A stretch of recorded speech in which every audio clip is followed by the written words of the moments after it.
the earth, riches, and wisdom. So we have, even right there... What's his name?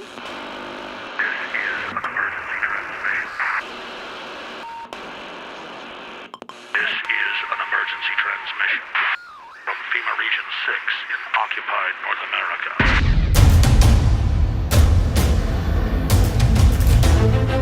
There is a war. It's happening now. It will decide the fate of humanity. The time to choose sides has come. We are the resistance. We are the info war.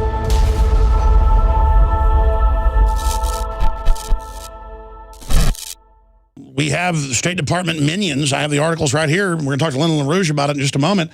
Openly bragging that they've spent $5 billion to destabilize the country. America Conquest by Subversion. Victoria Nuland admits Washington spent $5 billion to, quote, subvert Ukraine. There's video of that.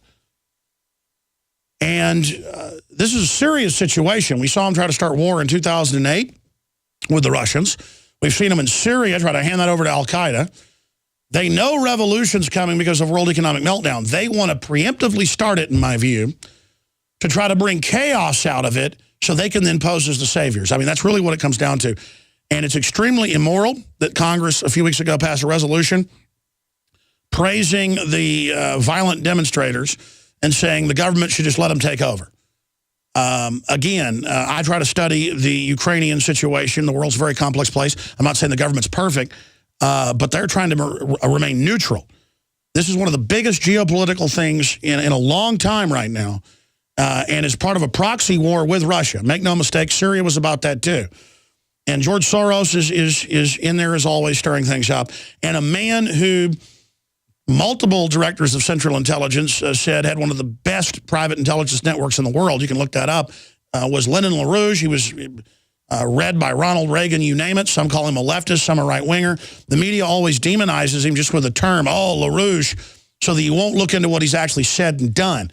The analysis is spot on. You can disagree with some of the solutions, but they've been calling this stuff before it happens, and he joins us right now to break this down. Thank you for coming on, sir. But first off, you heard my little layout there of what I think's happening. Do you think that's accurate, A?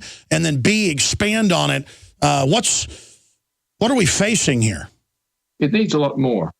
This is a much bigger thing.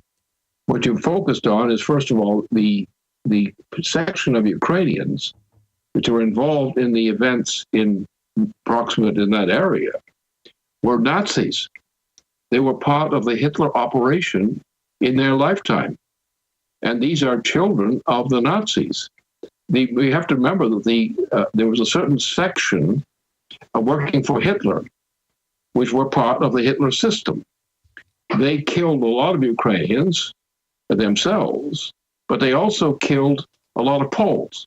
The assassinations of Poles under Hitler were done largely by these particular Ukrainians who were part of a Nazi system. If you look at their costumes that they wear at home, the costumes of those are Nazi insignia. Their origin is Nazi. And so what you have is the United States government now is actually supporting these Nazis. And Nuland is one of the key supporters of these Nazis. They are still Nazis.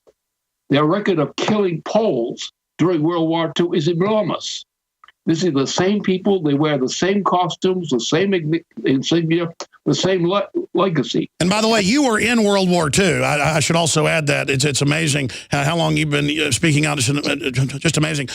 And I know that is a part of the right-wing group being funded by the CIA. You are correct, sir.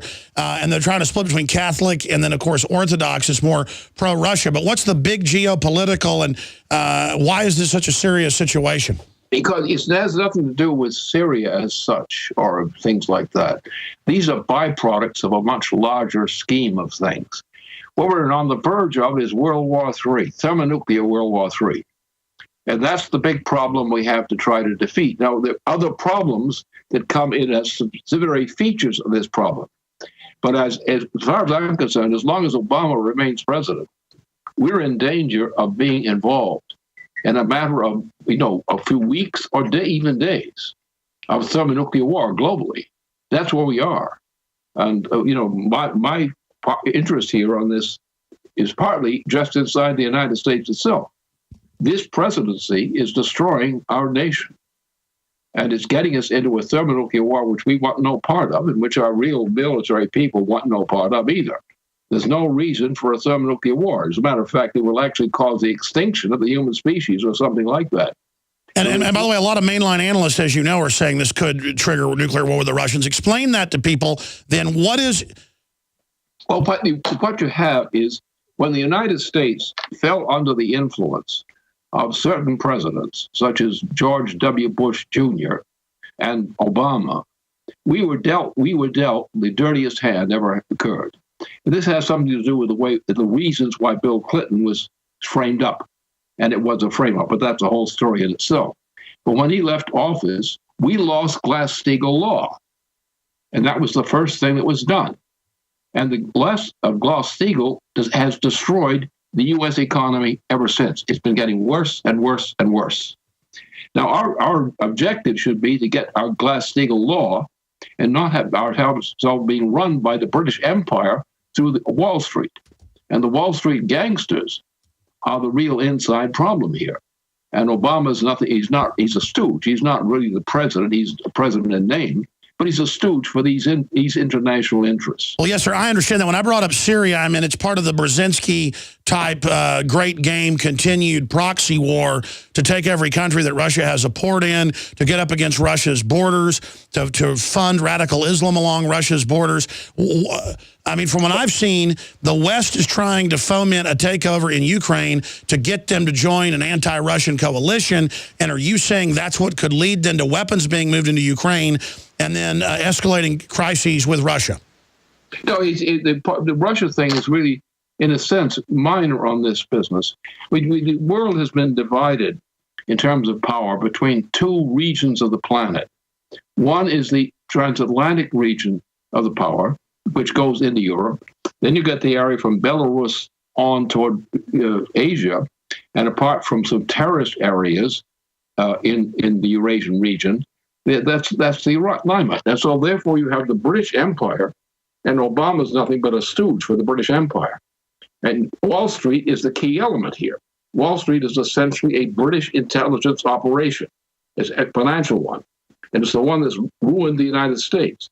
So what happens is the thing has come to the point that Wall Street and Britain are about to go bankrupt.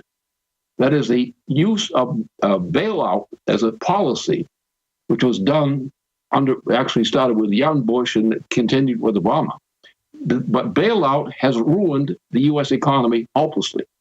Now, we could cancel bailout, but that would require a decision to do that. But the point is, what's coming now is bail-in, which is the next stage of bailout. Bail-in would cause, in and of itself, a total, immediate collapse of the U.S. economy. And for those that don't know, they've already done it in Cyprus and other areas. They're saying they're going to take money out of our bank accounts to prop up the zombie bank, something he warned of a decade ago. The globalist social engineers are not just targeting us with propaganda. They are manipulating our genetics. We are being targeted at every level by estrogen mimickers that lower our testosterone and other hormones and natural compounds that the body needs. After consulting top doctors, nutritionists, pharmacists, and others, we have developed what I believe is the ultimate non-GMO organic super male vitality formula sourced from powerful organic herbs and then concentrated for maximum potency. Super Male Vitality was developed to activate your body's own natural processes instead of using synthetic chemicals. Super Male Vitality by InfoWars Life is so powerful that I only take half the recommended dose. For a limited time, we are offering 15% off Super Male Vitality at InfoWarsLife.com to introduce you to this powerful supplement. Visit InfoWarsLife.com today to secure your Super Male Vitality. InfoWarsLife.com. You are watching the best of The Alex Jones Show, weekdays from 11 a.m. to 2 p.m. Central. Watch live at Infowars.com/show or become a member of InfoWarsNews.com and help us take resistance to the next level.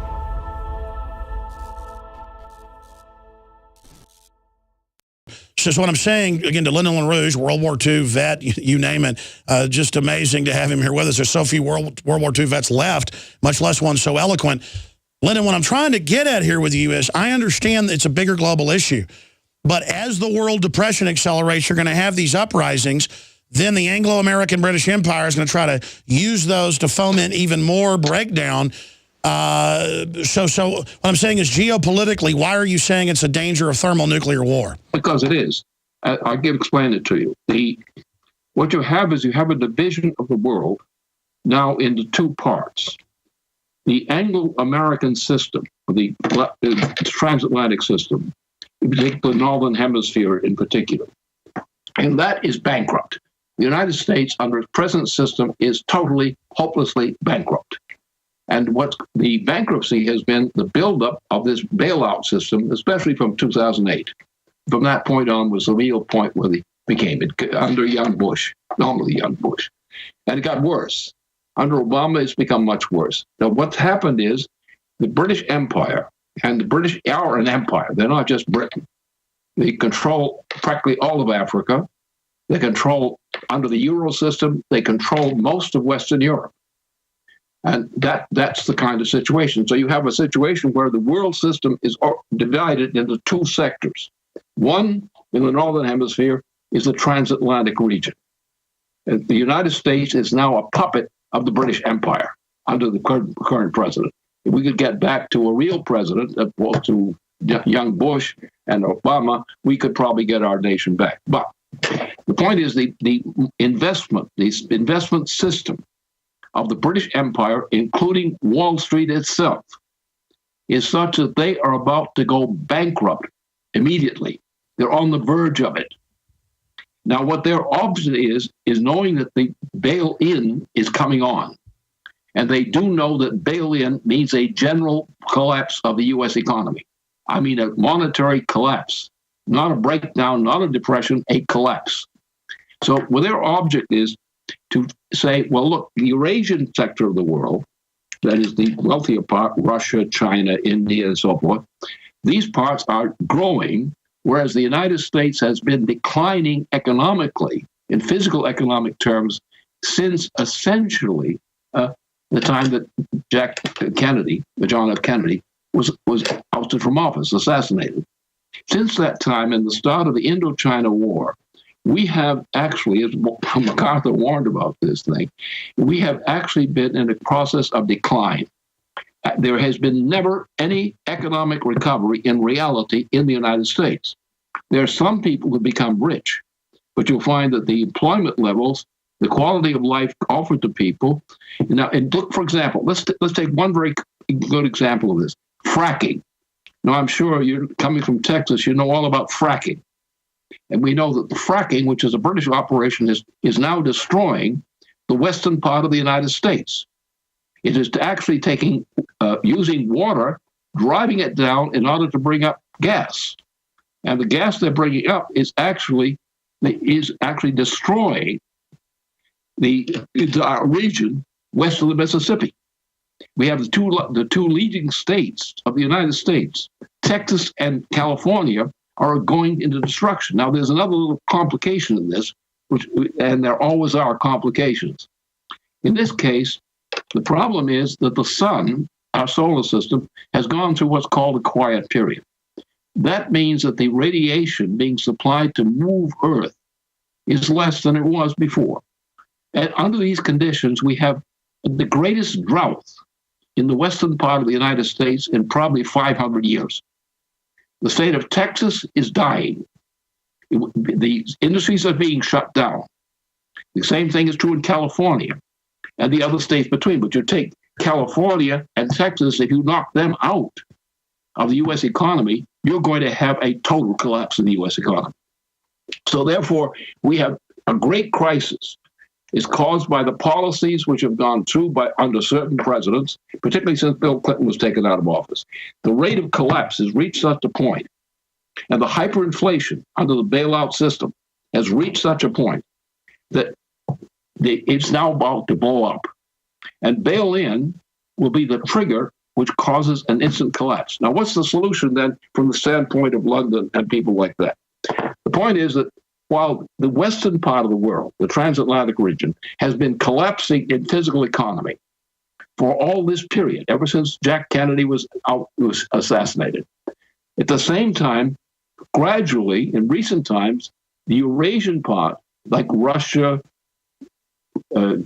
China, India, so forth, are coming up.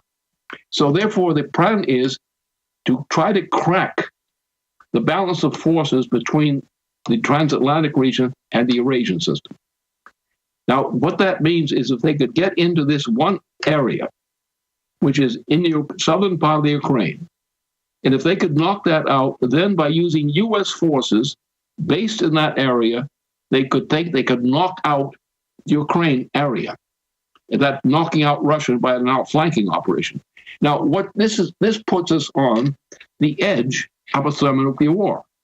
The war is between two forces now, the transatlantic region and the Eurasian region. The Eurasian region includes nations like China, 1.4 billion people, and a powerful nation.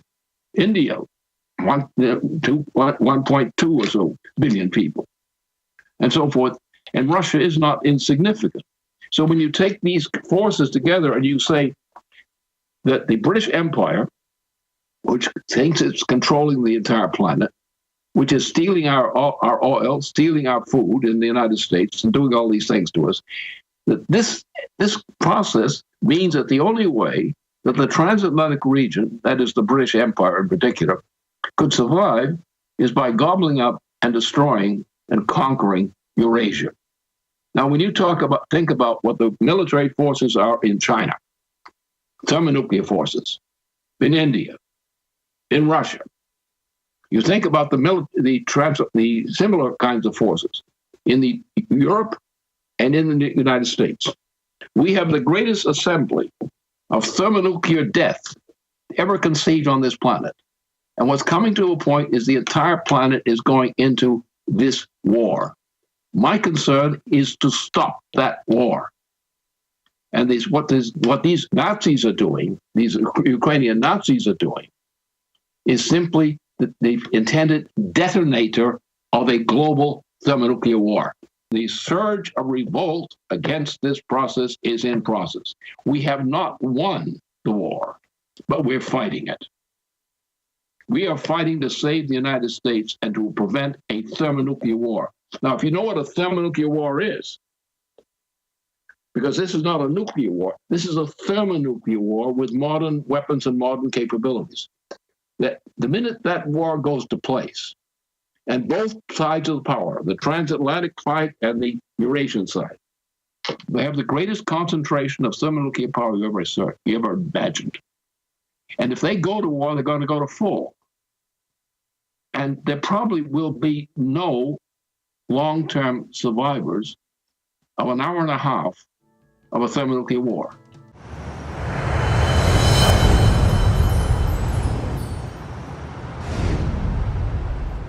The globalists have controlled the mainstream media for a long time, but now they're expanding and making the weaponization even more vicious and deceptive. All the major networks are state-run. We are partnering this year with the NFL. The NFL has become a political weapon against the Second Amendment and pushes Obamacare. MSNBC tells us that our children belong to the state. We have to break through our kind of private idea that kids belong to their parents or kids belong to their families and recognize that kids belong to whole communities. The brainwashing media machine has been turned up on high, and it's time for humanity to double down on the true people's media and strike back against the tyrants that are destroying our civilization with their lies and fraud. We are the resistance. You are the resistance. You are the info war. It is more important than ever to realize that we are not the alternative media. We are the true media. The establishment dinosaur press is dying. We are in an information war, and we are losing that war. Join us at InfoWarsNews.com and PrisonPlanet.tv. Members can share their memberships with up to 11 people. By subscribing, you will literally be buying war bonds in the info war to expand our operation in the face of the tyrants. Join us at PrisonPlanet.tv.